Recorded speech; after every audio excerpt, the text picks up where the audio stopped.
सतगुरु हम सूरी जी करे एक कहा प्रसंग वर्षा बादल प्रेम का भीज गया सब अंग कबीरा भीज गया सब अंग। हेलो प्यारे साथियों, कैसे हैं आप सभी। आप सबका स्वागत है आपके अपने चैनल हिंदी लवर्स में। और हमारा नया सत्र शुरू हो चुका है और इसी सत्र में हम अपना नया वीडियो लेकर के आप सबके साथ में उपस्थित हुए हैं। और आज हम कबीरदास जी की जो साखियां हैं, जिनका शुद्ध रूप साक्षी होता है और जो तदह शब्द है वो साखी है, आज हम आपके साथ में उन्हीं साखियों को डिस्कस करने जा रहे हैं। तो आइए हम अपना वीडियो शुरू करते हैं कबीरदास जी की साखी के साथ में। सतगुरु हम सूरी जी कर एक कहा प्रसंग बरसा बादल प्रेम का भीज गया सब अंग। तो बेटा, ये जो हमारी साखी है बहुत ही सुंदर साखी है और ये जो कबीरदास जी हैं हमारे ज्ञान मार्गी शाखा के श्रेष्ठ कवियों में इनको स्थान मिला हुआ है हिंदी साहित्य में। और इनको हिंदी साहित्य में एक समाज सुधारक के रूप में भी कहा गया है और इनको हम छोटी क्लासों से ही पढ़ना शुरू करते हैं। तो आज हमारा इनका प्रसंग है, तो ये है, इसमें जो हमारी साखी है इसमें सतगुरु यानी जो सच्चा गुरु है, ये दुनिया है और इस दुनिया में अनेक प्रकार के गुरु होते हैं जो ज्ञान देते हैं, उसको भी गुरु कहते हैं। और जो शिक्षा, जो अच्छी बातें बताएं, उनको भी गुरु कहते हैं। और कहते हैं सबसे पहला जो गुरु होता है एक बच्चे का माता पिता होता है। तो इसी प्रकार से यहाँ पे गुरु है और यहाँ पे जो गुरु कबीरदास जी ने बताए हैं वो एक सच्चे गुरु के बारे में बता रहे हैं, जो हमें परमात्मा से, जिसने इस सृष्टि की रचना की है, उससे मिलाने का काम करता है, उससे मिलाने का रास्ता बताता है। उसी गुरु की महिमा का यहाँ पर कवि ने वर्णन किया है। तो कबीरदास जी कहते हैं, सतगुरु मानी सत मानी सच्चा, गुरु मानी गुरु, हम मानी हम, सु मानी से, रीझी मानी खुश होकर, करी मानी कर, एक मानी एक, कहा मानी कहा, बताया, प्रसंग मानी बात या चर्चा।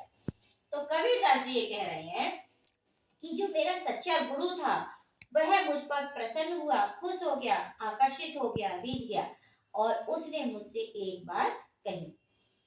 वर्षा बादल प्रेम का, वर्षा मानी बरस गया, बादल मानी बादल, प्रेम मानी प्रेम प्यार, का मानी का, भीजी मानी भीगना गीला हो जाना, का गया मानी गया, सब मानी सब, अंग मानी शरीर। तो कबीरदास जी कहते हैं कि मेरे गुरु ने, जो सच्चा गुरु था जिसने मुझे उस परमात्मा से मिलाया, उस परमात्मा से मिलने का रास्ता बताया, उस गुरु ने मुझसे प्रसन्न होकर के, आकर्षित होकर के यानी खुश होकर के एक ऐसी बात कही।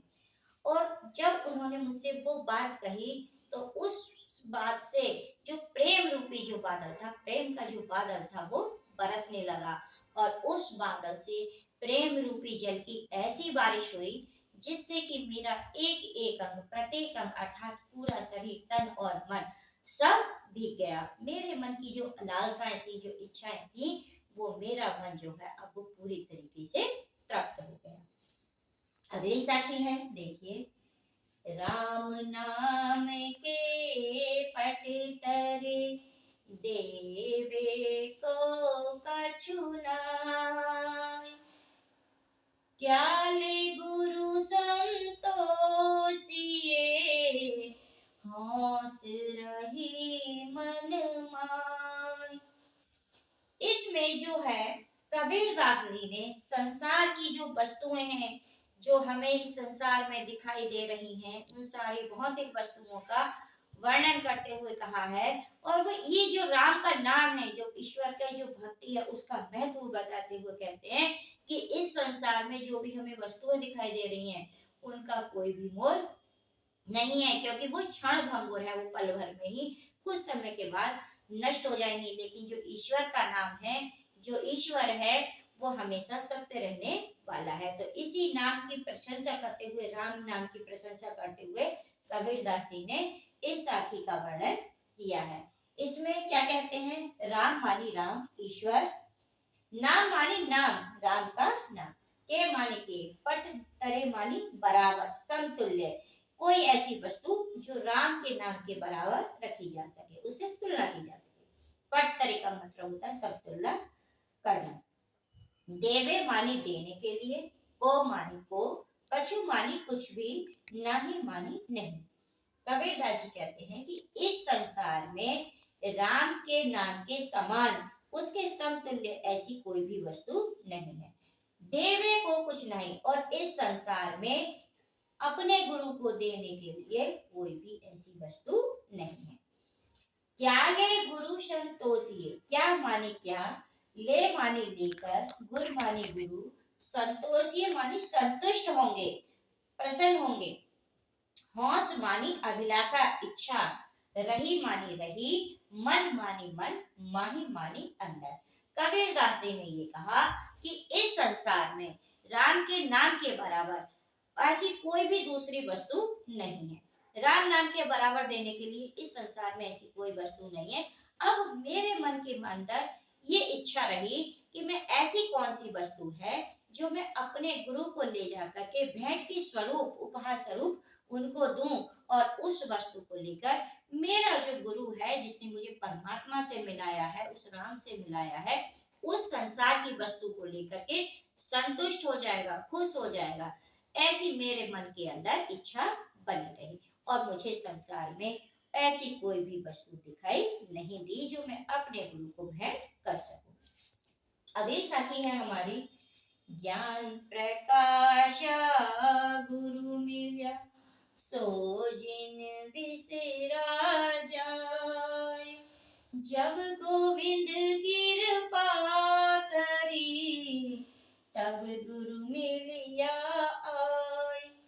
इसमें जो साखी है, कबीरदास जी ने ईश्वर की कृपा के बारे में और गुरु के द्वारा जो प्रदान किया गया ज्ञान है उसका वर्णन किया है। तो कबीरदास जी क्या कहते हैं, कहते हैं ज्ञान मानी ज्ञान, प्रकाशा मानी प्रकाशित होना, उत्पन्न होना, गुरु मानी गुरु, मिलिया मानी मिला, प्राप्त हुआ, सो मानी वही, जिन्हीं मानी जिन्होंने, विषय जाय मानी भूल गया, जब मानी जब, गोविंद मानी परमात्मा ईश्वर, कृपा मानी कृपा दया, करी मानी करी, तब मानी तब, गुरु मानी गुरु, मिलिया मानी मिला, प्राप्त हुआ, आई मानी आकर के। कबीरदास जी ये कहते हैं ज्ञान प्रकाशा गुरु मिला, जब मेरे मन के अंदर ज्ञान का प्रकाश हुआ, ज्ञान का उजाला हुआ, तब जाकर के मुझे गुरु की प्राप्ति हुई।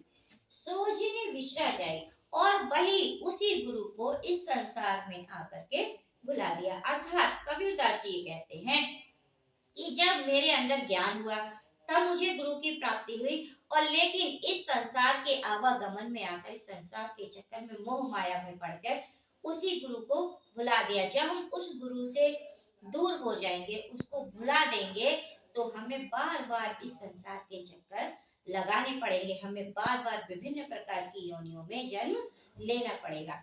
लेकिन कबीरदास जी ये कहते हैं जब गोविंद कृपा करी, जब परमात्मा ने, जब ईश्वर ने मेरे ऊपर कृपा करी, जब उसे मेरे ऊपर दया आ गई, तब गुरु मिलिया आई, तब इस संसार में आकर के मुझे उस गुरु से मिला दिया, तब जाकर के वो गुरु मुझे इस संसार में